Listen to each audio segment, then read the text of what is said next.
First of all, I'm going to start out by thanking everybody that brought food today. It was unbelievable, right? So, and again, we like to eat. This is a good time here, so I appreciate everybody you're participating in this. And today is a very special day. We did something like this, I'm thinking maybe 20 years ago, and Chris Chesney came. No. And Ken Geek? All right. Well, we had a very nice talk like 20 years ago. We haven't done it in a long time, so I thought, let's try it. So now we have the second generation of funeral directors.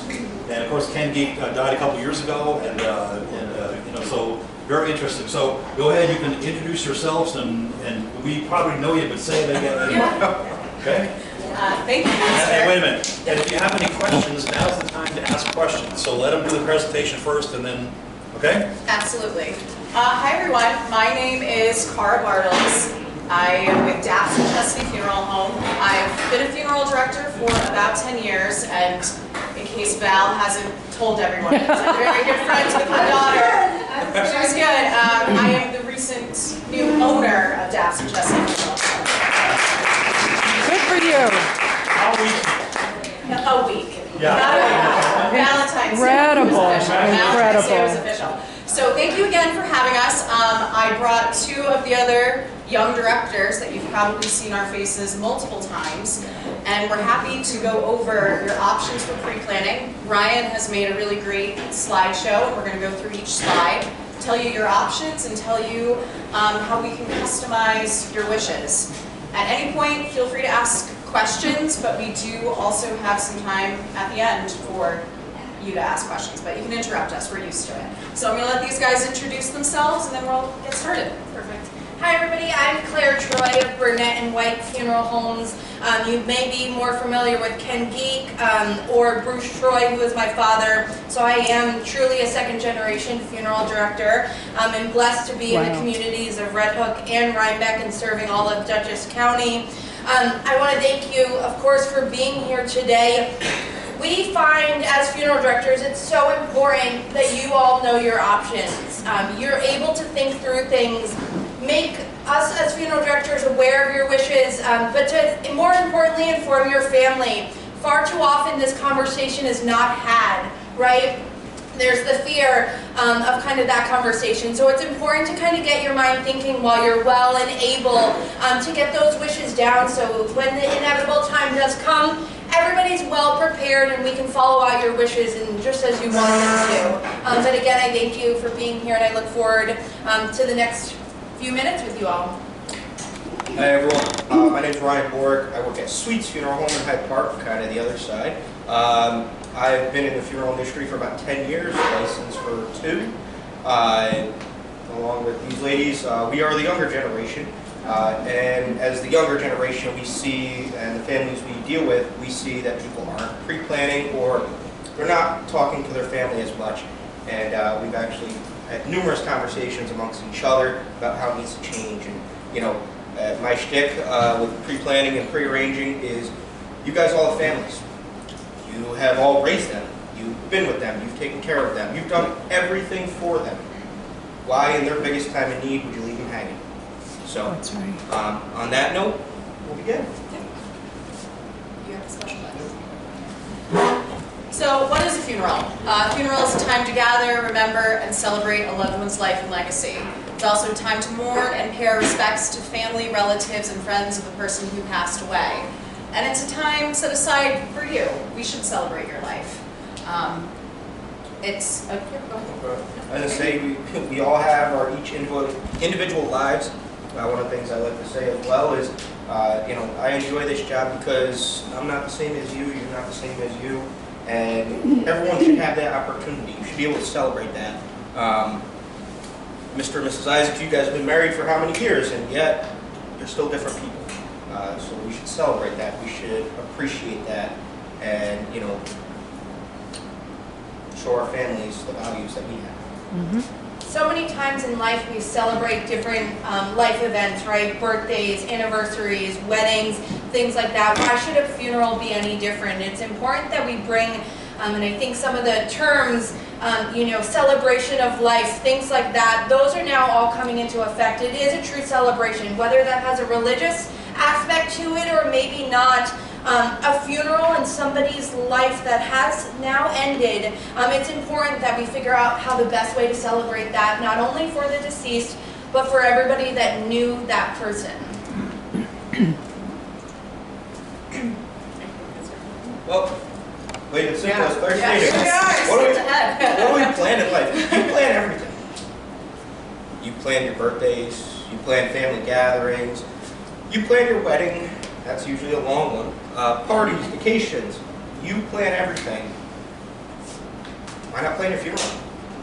It's the only inevitable you will have in this life. You weren't guaranteed to be born. You weren't guaranteed to have a 20th birthday. You weren't guaranteed to be married. But you will die, believe it or not. Don't know anyone that's made it out yet. So, plan the inevitable. My father's favorite saying is, I'm a funeral director, my brother's an accountant. The two inevitables cover death and taxes. And I laugh at him. I say, yes, but no. You don't have to pay your taxes. I know Mr. O'Hara is not going to be happy with that, but you don't have to pay your taxes. The IRS may get you, but you don't have to do it. You will die. Plan for it. And why not plan for it when it's more a relaxed setting and there isn't the stress of, oh my gosh, you know, grandma passed away, we have no idea what she wants. Why not plan ahead of time so it's less stress later on? Perfect. Why prearrange your funeral? Your wishes are important. You might have some wishes that you want cremation for X, Y, and Z, or you would prefer a full burial. Your family, whether it be religious aspects or what they've done in the past, because you maybe buried your parents, you're firm on cremation, that isn't, necessarily the unspoken, known in your family. It's important to get those wishes. A lot of times we do go off of, or, some questions that we ask to get families thinking, what did maybe, Mr. Isaacs do for his parents, right? What were those decisions that he made? What made him make those decisions? Do we think he would want the same thing for himself? Maybe not. It could be the complete opposite. So it's important that you truly make those wishes known. And then also, of course, there's the lessen the burden of your family financially. Funerals are a cost. It's inevitable. And it's important that you are aware of those costs as soon as possible. There's prepayment options, and we talk through all of that to make you aware of kind of that financial burden, whether that means you pass that money along to your family so that they have it prepared, whether they're prepared and they're helping, or you pay for it yourself, right? These are all kind of the steps. You don't necessarily need to come in, pre-plan your funeral, and pay for everything that day. There are steps that can be taken in the right preparations so that once that time does come, whether it be next week or 20 years from now, you are aware of that financial burden for yourself and for your family. I'm going to throw Val a little bit under the bus. I think you know the story I'm about to tell. It's important to let somebody know what your wishes are. Val, I had the privilege of taking care of Val's mother, and she made sure to remind me every time she saw me before she passed away that she wanted to be buried. She was going to be buried, she was going to be buried. Despite what, Val had considered her other options for her mother, but it was even a week before she passed away. I was in Rhinebeck and she hung herself out of the car to scream, "Laura, don't let her bury me!" One of my favorite memories of her, and I think it was at front of the bagel shop, middle of the day. So important, to write it down so that, you Because have... Peggy knew Val, that's why. Peggy knew Val, and Peggy knew me well enough. So another good reason just to have something written down and something planned. And lastly, peace of mind. As I said before, peace of mind for yourself, knowing that that is taken care of. As Claire and Cara both said, we follow your wishes. If you come in and set them, we follow them just as they are. That's kind of our job, is to make sure what you wanted is done. Yes, there may be a few alterations, but for the most part, we follow to a T what you set up.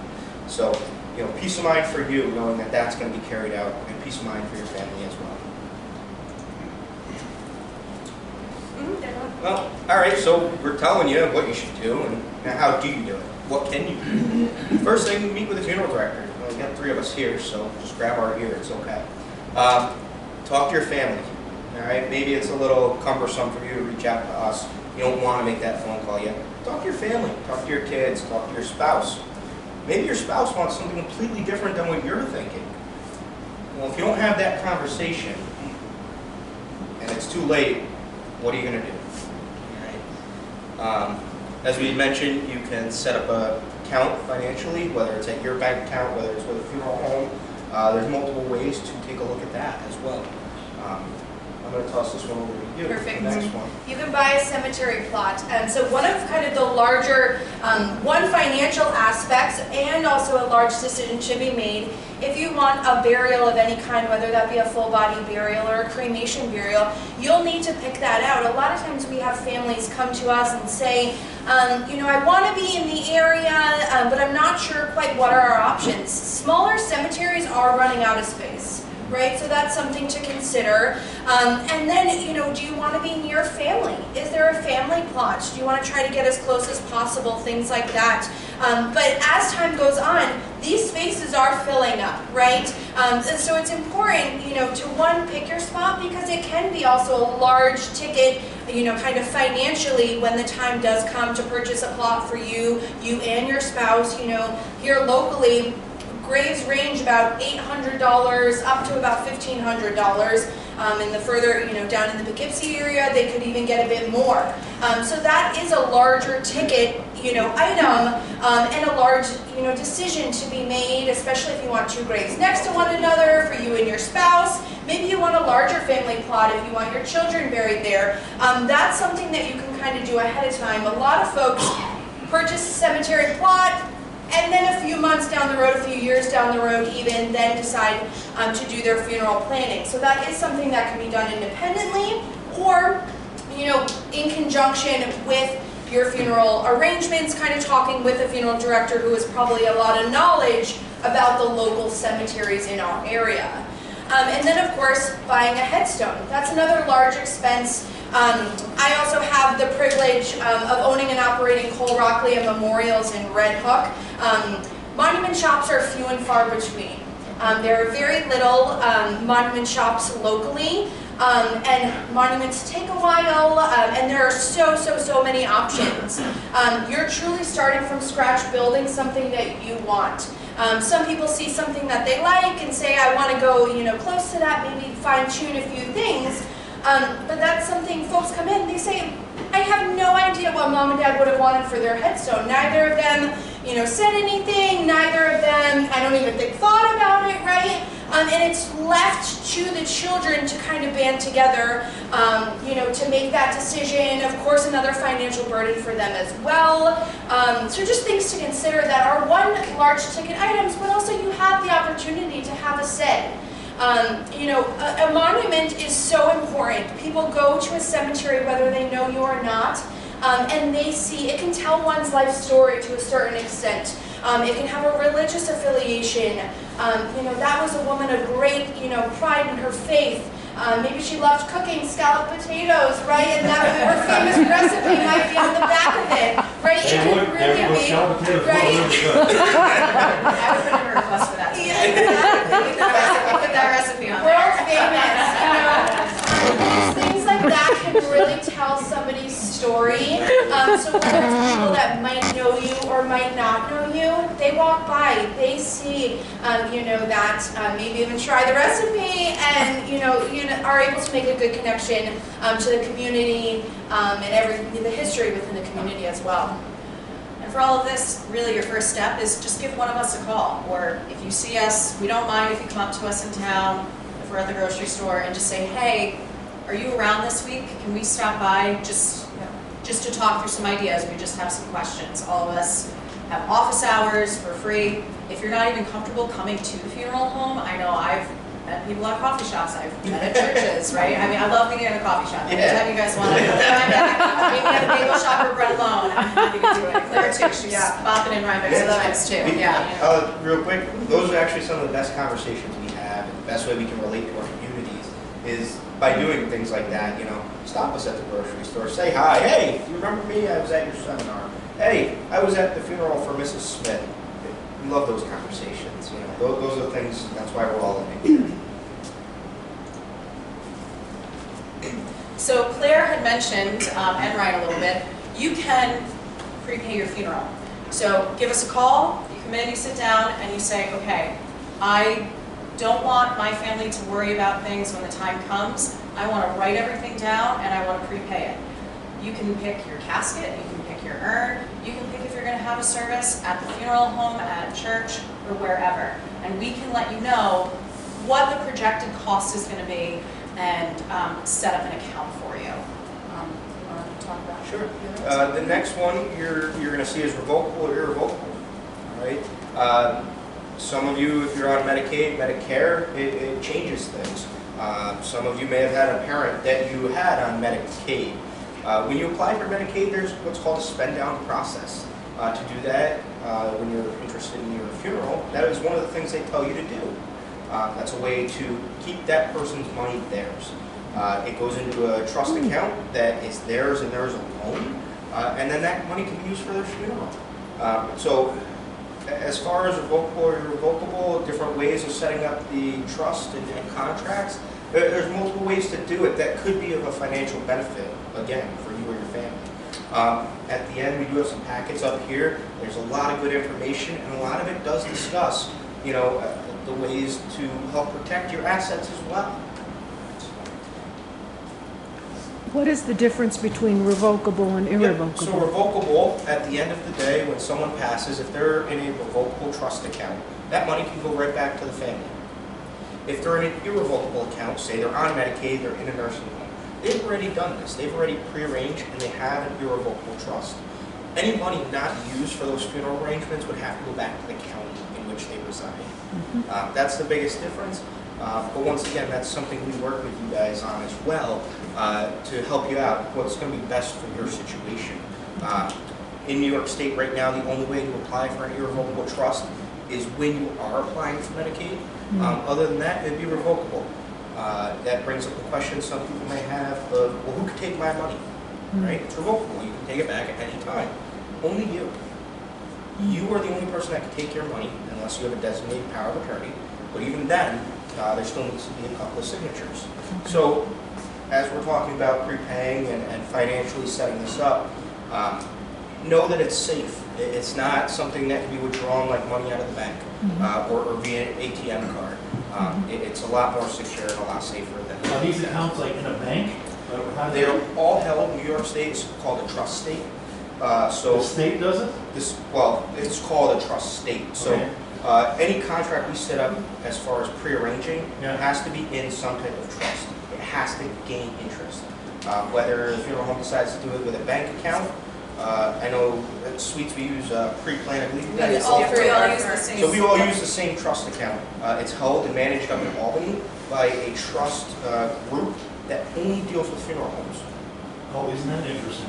So what happens is when a person passes away, the money's entrusted to the funeral home. Yeah. So all we have to do, at any of these directors, we just have to submit a death certificate and the funds are released to us directly. It doesn't have to go through probate or somebody's estate. It's entrusted to the funeral home. That's a And good thing. it is, it's a great thing, it makes it easier. What are the parameters around the investments that that company can do while they're holding your money? You say it has to be interest bearing. You have to gain interest. You have to gain interest, but it's typically secured, so bonds. It is or- FDIC secured. Okay. Yes. And the way it works, the way they work it, is it fluctuates with the market. Okay. So it generally gains a considerable amount of interest, is from what I've found. Likewise with you guys. I mean, sometimes better than others, but it does fluctuate with the market. And that interest that it accrues, that is usually used to help offset any inflated costs. There are some costs that funeral homes have no control over. Those costs being death certificates.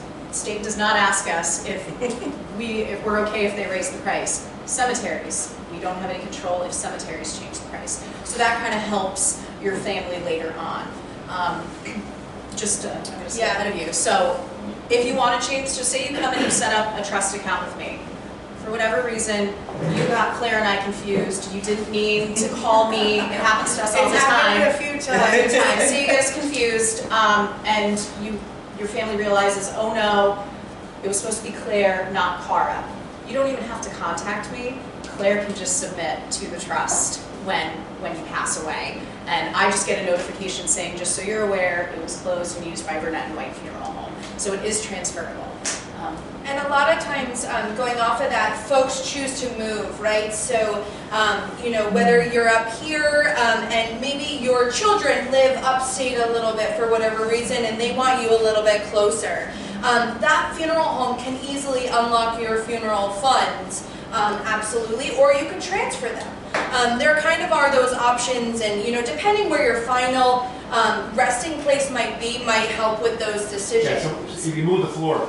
Exactly. So if you move to Florida, any funeral home can unlock these funds, whether it be in-state or out-of-state. So a Florida funeral home could have access to those funds with the proper documentation. It might not be as easy as, you know, firms that work with pre-plan all the time, but it can be done. A lot of times, you know, we see far too often snowbirds then go permanently down to Florida, and that is an option. So absolutely, that's your right as kind of the consumer and the customer.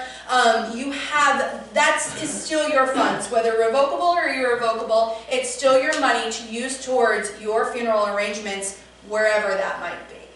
Does that make sense? And just when opening an account, it's a minimum of $500. We need $500 to open the account, and it does have to be a check. Directly made out to pre-plan, but a lot of times people say, you know, what is that initial commitment? $500. And then if you want to work your way up, I know I have folks that send me some money every month, whether it be, you know, $200 every month because that's what they can afford, or, you know, once a year during tax season they get a nice big refund. They're putting those funds, you know, towards that. So it really has the flexibility to be a little more regular or a little more, you know, static when your financial picture seems to fit. Do you have a question? So yeah, can an agreement be reached with the funeral home for a price before that account is fully funded? So So you're saying, so if I have to have a minimum deposit of $500, can I set up and establish plans with a price? So what happens is when you come in, you would meet with whoever. We would sit down, we'd go over your entire funeral. We'd tell you at that day what that cost is going to be. You can put that $500 in, and then as we mentioned before, sometimes inflation, whether it's our services, other services, you know, we have control over ours a little bit more than outside. So some places will lock in those funds, others will not, you know, as far as the amounts. But once you put that $500 in, you are now established. You have that contract of what is wanted, and then you can decide how much more you want to put into that account. But do you guys say, okay, you open an account, we'll do this price? Or Some does it- places do. Some places will do what they call guaranteed contracts. Some places will not. It really depends on the funeral home. Okay, what about you guys? So us as a funeral home. Sorry. No, you're fine. Burnett and White Funeral Homes, we do not guarantee our prices, but what I will say, if someone has established a funeral trust with our firm and over time they are carrying out those exact wishes, we do honor that. Any interest gained. What we oftentimes see, and this is kind of the caveat or why we don't guarantee, because say we sit down with you and you know, have your pre-plan for 20 years, your children come in, maybe change something or do something else. We're finding far too often that plans are changed in one way or another, and we can't then guarantee certain aspects of it, right? And another reason a lot of firms don't guarantee, you know, those arrangements would be kind of passing of ownership, right? Or, you know, as generations, like, it's very, very difficult. A lot of people have funeral pre-planned arrangements for 20 plus years, you know. A lot can change in 20 years. You know, your financial picture as a funeral home, for whatever reason, you could have been in a lot better situation at one point. versus 20 years from now, like you just in regards to taxes and all of that as a funeral home or as a business, that can often be difficult. But I know us as Burnett and White Funeral Homes, we try to honor that as close to possible, and that might mean we lose out on money, but if we work in our community, so we do try to guarantee as much as physically possible. Which is the same for DAPS and Chesney. We try to honor it as close as possible, but we have noticed sometimes families pick out a nicer casket that's the easiest one, that maybe you picked out a $3,000 casket, but your daughter says nope, she needs to have this $8,000 casket. We have to unfortunately make that up somehow, so we can't necessarily honor that, but anything else we try as close as possible. Likewise, the same here. Right in tune with them. The biggest thing is, costs fluctuate. The biggest one I like to example, go buy a car. Tell them you're going to pick it up in 10 years. But you're going to pay the sticker price now. Oh, no, I understand. And if you, Yeah. I know. But if you find that dealership, let me know though. But that's kind of the biggest thing. But as both of these ladies said, we work with you. There's got to be some benefit to doing this. Let alone the other benefits. There is a monetary benefit somewhere, somehow. So we work with you just as much as we can. And we say to start the account you need $500.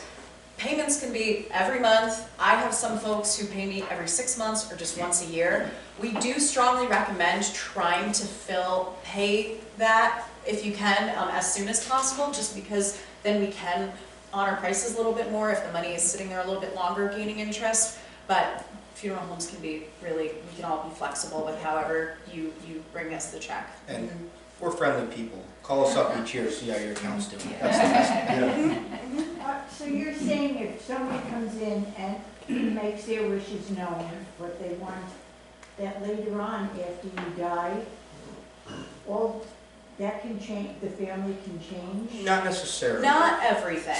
Not everything. Small adjustments can be made. As in, like, they didn't like the prayer card you necessarily picked out.